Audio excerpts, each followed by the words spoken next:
नमस्कार दोस्तों, मैं प्रदीप सेन हिंदी का विद्यार्थी आपका स्वागत करता हूं आपके अपने हिंदी परिवार Shreya education point by Pradeep Sen. कैसे हैं आप सभी लोग। और मैं आज हिंदी के विषय में आपको संधि वाला जो महत्वपूर्ण टॉपिक संधि का है, जहां पर बच्चों के बहुत सारे डाउट्स होते हैं, दिक्कत होती है, बहुत सरल विधि में समझाने के लिए आज मैं आपको एक बहुत अच्छे तरीके से इसको क्लियर कराने वाला हूँ। तो आज इस वाले अध्याय में हम लोग संधि और संधि विच्छेद और संधि के प्रकार और संधि की परिभाषा के विषय में चर्चा करेंगे। उसके बाद स्वर संधियों पे चर्चा करेंगे, उसके बाद हम लोग व्यंजन संधियों पे चर्चा करेंगे, उसके बाद विसर्ग संधि पे चर्चा करेंगे।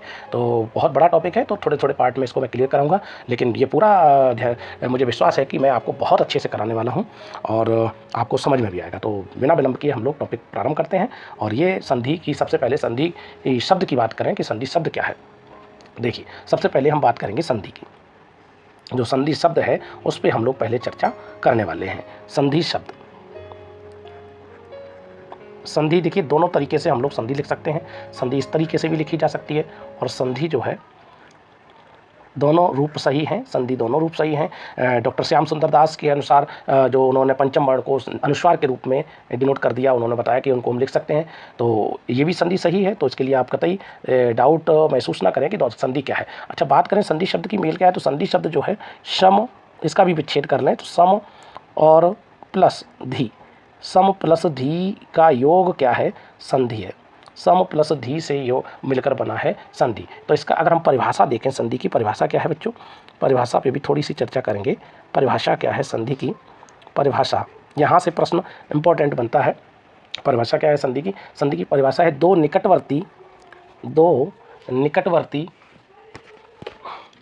निकटवर्ती वर्णों का या अक्षरों का हम कहते हैं विकार सहित मेल। दो निकटवर्ती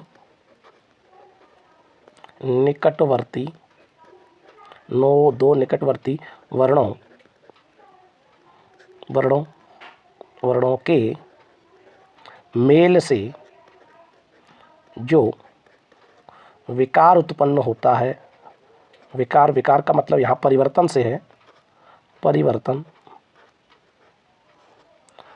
जो विकार उत्पन्न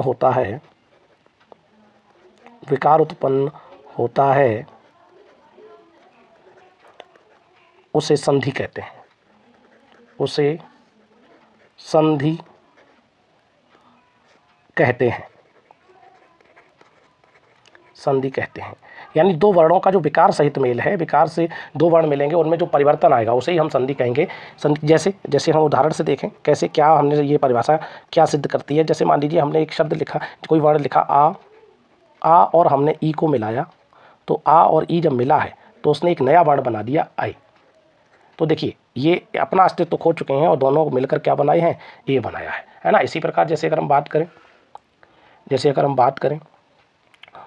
ऊ के साथ कोई भी जब स्वर जुड़ता है, जैसे मान लीजिए ऊ के साथ हमने कोई भिन्न स्वर जोड़ दिया, भिन्न स्वर का मतलब आ जोड़ दिया, ऊ के साथ जब हमने आ जोड़ा है तो ऊ और भिन्न स्वर जोड़ते हैं, ई या भिन्न स्वर जोड़ते हैं, तो ऊ के साथ जब भिन्न स्वर जोड़ेंगे तो वाह का निर्माण होगा, वाह, है ना। और ई के साथ जब भिन्न स्वर जोड़ते हैं कोई, जैसे मान लीजिए ई के साथ हमने आ जोड़ा तो निर्माण करेगा, ई के साथ जब जोड़ते हैं तो या निर्माण करता है। तो ये देखिए ये विकार उत्पन्न हो रहा है ना, इसे ही कहते हैं संधि। तो संधि वर्णों का मेल नहीं है, संधि दो वर्णों का जो विकार उत्पन्न करता है, जो परिवर्तन लाए वर्णों में, वह संधि होता है। और इन वर्णों को देखिए अलग अलग लिखना विच्छेद कहलाता है। यानी ये तो हो गई संधि। जैसे कोई शब्द अगर मैं ले लूँ, मैंने शब्द लिया देव प्लस आलय, देवधन आलय, तो इनमें उत्पन्न हुआ। इसमें अगर अंतिम वर्ण देखें, इसका जो अंतिम वर्ण आएगा वो क्या आएगा, इसका जो अंतिम वर्ण आएगा देव, अंतिम वर्ण देखिए ध्यान से आ है, वा में आ आएगा, और ये इसका प्रथम वर्ण आएगा आ। तो ये देखिए एक ह्रस्व है एक दीर्घ है और दोनों मिलाकर एक शब्द बनाए, ये दोनों मिलाकर एक शब्द बनेगा, इनसे एक शब्द बनेगा देवालय,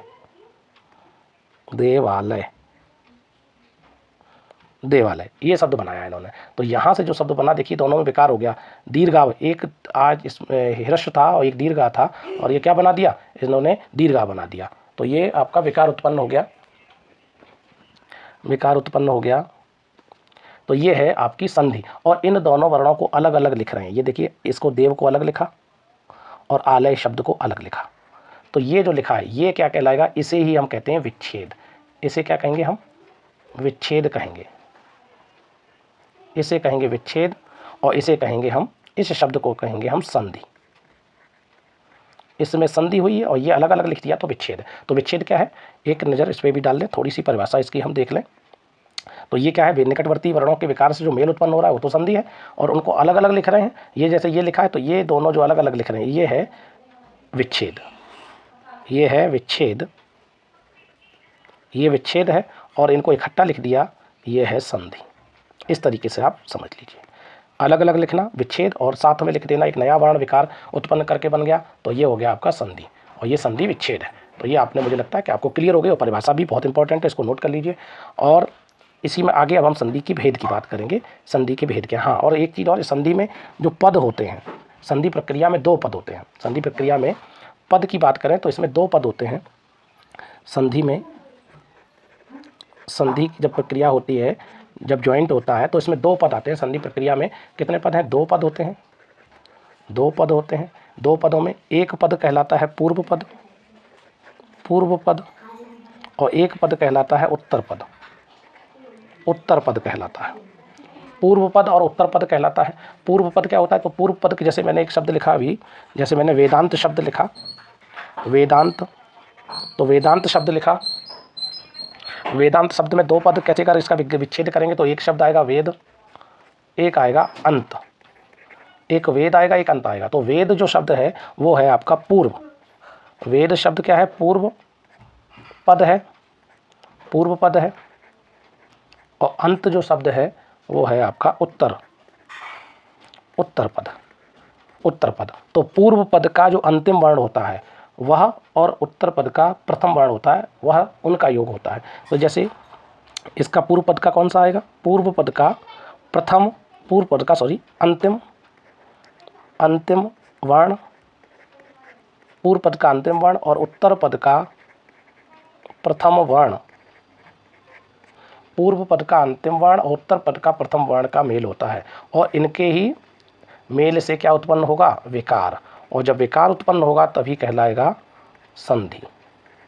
संधि, इनके मेल से जो विकार उत्पन्न हो जाएगा तब ये कहलाएगा संधि।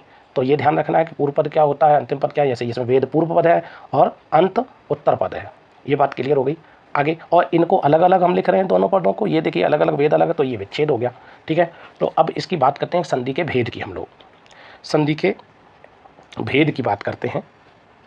संधि के भेद, संधि के भेद, यहाँ से भी प्रश्न कई बार पूछा गया, संधि के भेद, संधि के भेद। तो भैया संधि के 3 भेद होते हैं, 3 भेद हैं, संधि के 3 भेद हैं, जिसमें पहला जो भेद है, पहला जो भेद है वो है आपका स्वर संधि। दूसरा भेद है व्यंजन संधि, और तीसरा भेद है विसर्ग संधि, विसर्ग संधि। तो भाई पहला क्या है, पहला आपका स्वर संधि, दूसरा व्यंजन संधि, और तीसरा विसर्ग संधि। अब ये चर्चा यहाँ पे हो कि ये स्वर संधि क्या है, व्यंजन संधि क्या है, विसर्ग संधि क्या है। तो स्वर संधि क्या है, स्वर संधि का मतलब है, यहाँ पर अगर हम बात करें तो स्वर संधि से मतलब है स्वर के साथ स्वर मिल जाए, पूर्व पद का अंतिम वर्ण भी स्वर होना चाहिए, और उत्तर पद का प्रथम वर्ण भी क्या होना चाहिए, स्वर। तो स्वर के साथ जब स्वर मिलेगा तभी स्वर संधि का निर्माण होगा, महत्वपूर्ण बात यह है। और व्यंजन संधि की बात करें, व्यंजन संधि की बात करें तो व्यंजन संधि में क्या आएगा, व्यंजन, इसमें 3 प्रकार से ये बनती है। व्यंजन के साथ व्यंजन संधि होगी, व्यंजन के साथ व्यंजन जुड़ेगा तो भी व्यंजन है, और व्यंजन के साथ, महत्वपूर्ण है ये, व्यंजन के साथ स्वर, और सबसे ज़्यादा एग्जाम में जो पूछी जाने वाली है वो स्वर संधि है। व्यंजन और व्यंजन के साथ स्वर हो गया, अब और स्वर के साथ व्यंजन, स्वर के साथ व्यंजन का मेल होगा तो भी व्यंजन संधि होगी। ये महत्वपूर्ण है, इसको आप ज़रूर नोट करिए, ज़रूर इसको आप नोट करिए, लिख लीजिए। और विसर्ग संधि क्या है? विसर्ग संधि, विसर्ग का मतलब होता है इस तरीके का, ये अनुपातिक चिन्ह होता है विसर्ग का, ये मैथ में अनुपातिक बोलते हैं इसको, हिंदी में ये संस्कृत का है वैसे तो। विसर्ग तो क्या होगा? विसर्ग, इसमें विसर्ग पूर्व पद में अंतिम विसर्ग होना चाहिए, विसर्ग के साथ चाहे कोई स्वर आ जाए या विसर्ग के साथ कोई व्यंजन आ जाए, ये दो प्रकार से मेल करती है, विसर्ग के साथ स्वर, विसर्ग के साथ व्यंजन, ये इस तरीके से। तो स्वर संधि स्वर के साथ स्वर, और विसर्ग व्यंजन संधि, व्यंजन संधि में व्यंजन के साथ व्यंजन हो, व्यंजन के साथ स्वर हो, और व्यंजन स्वर के साथ व्यंजन हो। और विसर्ग संधि तो हम ये कह सकते हैं 3 प्रकार से बनती है ये। और ये वाली जो विसर्ग संधि है ये आपकी विसर्ग के साथ स्वर और विसर्ग के साथ व्यंजन से बनेगी।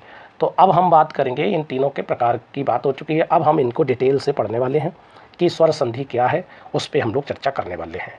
तो इसका स्क्रीनशॉट ले लीजिए, और अभी अगर आप चैनल पर नए हैं तो प्लीज़ सब्सक्राइब करिए, शेयर करिए, लाइक करिए, जिससे भी और मैं नए वीडियो आपको और बच्चों को लाभ मिल सके। वीडियो नए मैं डालता रहता हूँ प्रतिदिन क्लास चलती है अपनी। तो इसको संधि चूँकि बड़ा टॉपिक है तो लगभग 2 से 3 पार्ट में इसको मैं क्लियर कराऊंगा। तो पहले अब चर्चा हम लोग करने वाले हैं स्वर संधि की। स्वर संधि सबसे पहली संधि जो है वो पढ़ने वाले हैं स्वर संधि।